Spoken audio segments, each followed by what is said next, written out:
Singapura itu minta supaya kita ekspor listrik clean energy ke sana. Kita nggak mau, saya bilang nggak mau. Terus semua bilang ramai nggak mau. Mau kalau proyeknya di kita. Jadi kita jual. Jadi jangan kau yang ngatur. Itu saya nggak mau kan brengsek di Singapura. Dipikir kita bodoh aja. Dia tenderin perusahaan-perusahaan kita. Halo teman-teman semuanya, mungkin kalian masih ingat video tersebut. Ya, rencana ekspor listrik hijau ke Singapura, digadang-gadang Indonesia dapat meraup keuntungan sebesar 30 miliar US dollar atau sekitar 308 triliun rupiah. Tapi tunggu-tunggu, jujur saja, ini merupakan tindakan bodoh, bahkan admin bilang sangat-sangat bodoh. Mengapa demikian? Yuk, mari kita cari tahu lebih detail lagi. Awal wacana ekspor listrik hijau ke Singapura ini muncul ke permukaan, jujur, admin sendiri kurang setuju. Ya, meskipun Indonesia bakal cuan sebesar 30 miliar US dollar. Kenapa demikian? Alasan utamanya yaitu yang diekspor merupakan listrik hijau atau hasil energi terbarukan. Dan energi hijau ini merupakan energi yang sangat dibutuhkan oleh Indonesia. Kenapa? Karena listrik yang dihasilkan dari energi hijau merupakan syarat mutlak jika Indonesia ingin menjadi negara maju. Syarat ini bukan hanya berlaku bagi Indonesia, tetapi juga untuk semua negara berkembang di seluruh dunia, bro. Pertanyaannya, kenapa listrik yang dihasilkan dari energi hijau ini sangat penting bagi semua negara? Jawabannya, negara berkembang sangat membutuhkan investasi asing, khususnya investasi di sektor teknologi. Sedangkan perusahaan yang bergerak di sektor teknologi sangat memperhatikan sumber energi yang mereka gunakan, karena hal ini memiliki dampak besar terhadap keberlanjutan dan citra perusahaan.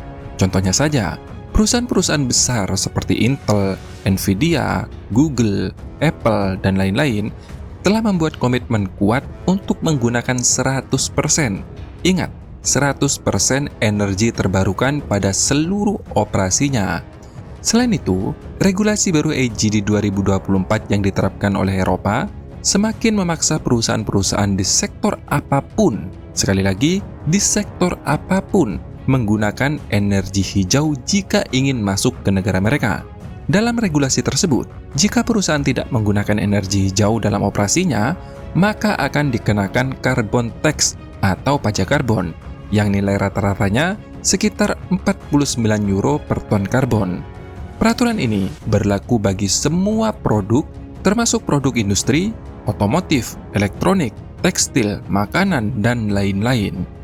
Melihat sangat krusial peran energi hijau, betapa bodohnya kita kalau sampai mengekspor listrik hijau ke negara tetangga kita, yaitu Singapura.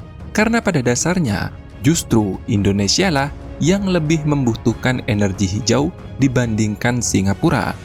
Karena Singapura statusnya sudah negara maju, sedangkan Indonesia masih negara berkembang. Apa nggak gila kalau negara berkembang menyuplai listrik hijau ke negara maju? Itu sama halnya kita mendukung Singapura semakin maju dan makin menarik di mata investor asing, khususnya yang bergerak di sektor teknologi. Sedangkan negara kita sendiri, Indonesia, ya gini-gini aja.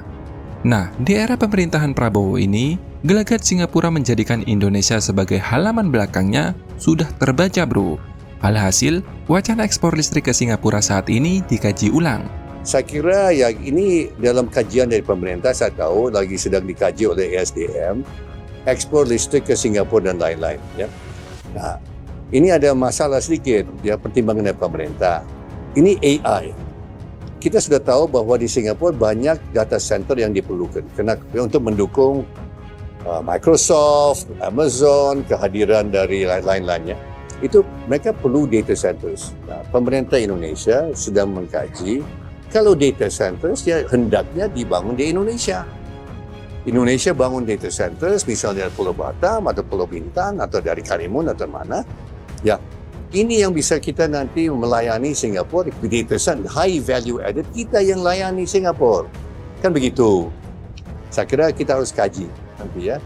Kenapa dikaji ulang atau belum ada kepastian untuk tidak mengekspor listrik hijau?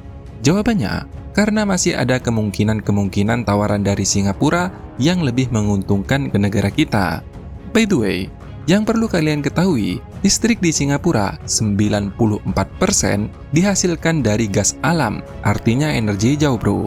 Dan gas alam yang digunakan Singapura 89% berasal dari Indonesia dan Malaysia. Dengan menggunakan energi hijau, para investor melihat Singapura saat ini sebagai negara yang paling mendukung ekosistem bisnis yang berbasis teknologi, utamanya seperti artificial intelligence, big data, IoT, dan lain-lain.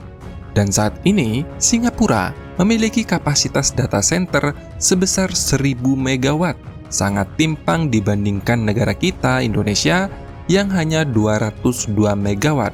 Bisa bayangkan, negara sekecil Singapura loh, 5 kali lipat dari negara kita data centernya. Jika melihat kasat mata, pendapatan dari data center Singapura tidaklah terlalu besar.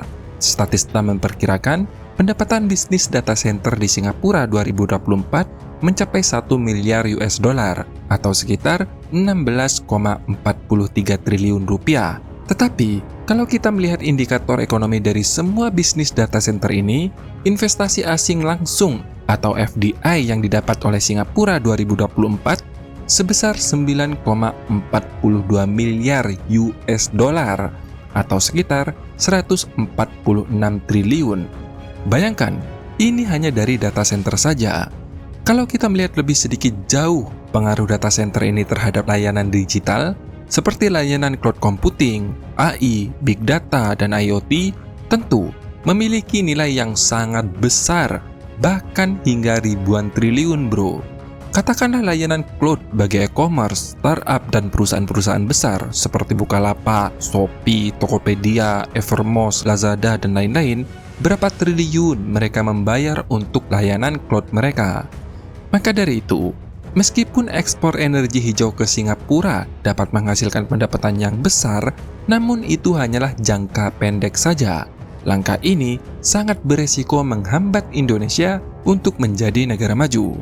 Justru, Indonesia harus memanfaatkan energi hijau sendiri sebagai alat strategis untuk mendorong transformasi digital dan menarik investasi yang lebih besar di sektor teknologi, menjadikannya nilai tawar pada investor asing dalam membangun infrastruktur digital yang lebih kompetitif, meningkatkan kapasitas data center, dan menciptakan teknologi yang mandiri bro.